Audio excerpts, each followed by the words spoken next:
ఆంధ్రప్రదేశ్ రాష్ట్ర ప్రజలకు CM Chandrababu big relief ఇచ్చారు. రాష్ట్రంలో విద్యుత్ ఛార్జీల పెంపుపై కీలక ప్రకటన చేసిన సీఎం కరెంట్ ఛార్జీలు పెంచేదే లేదని తేల్చి చెప్పారు.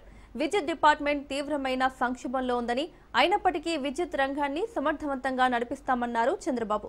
గత పాలనలో ఏపీ బ్రాండ్ పూర్తిగా దెబ్బతిందని, కూటమి ప్రభుత్వం వచ్చాక అన్ని వ్యవస్థలను చక్కదిద్దుకుంటూ ముందుకెళ్తున్నామని అన్నారు. ఆర్థిక వ్యవస్థను గాడిలో పెట్టేందుకు కృషి చేస్తున్నామన్న సీఎం చంద్రబాబు అభివృద్ధితో పాటు ప్రజలకు సంక్షేమాన్ని అందిస్తున్నామని తెలిపారు.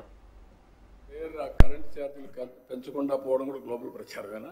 మొన్న కూడా 35,000 కోట్లు వేయాలన్నా అంటే 9,000 కోట్లు కరెంటు వాడకుండా క్యాపిటల్ కాస్ట్ పే చేశారు అని చెప్తే కూడా గ్లోబల్ ప్రచారం. అది తప్పు కదా. అదే వేరే దేశం అంటే 9,000 కోట్లు పబ్లిక్ ఎక్స్చెక్కర్ ట్యాక్స్ పేయర్స్ మరి నీది కూడా ఉంది. అట్లా ఎందుకు పే చేస్తున్నారు? రాజకీయ నాయకుల బాధ్యత లేదా? This is where people has to think. మనకు కూడా అప్పులు కూడా 10 లక్షలు చేసిపోయారు. అప్పు పుట్టకుండా కూడా చేసి వెళ్ళారు. కాబట్టి అన్నీ ఉన్నాయి. 1 by 1 సమస్యల పరిష్కారం చేస్తా వస్తాం.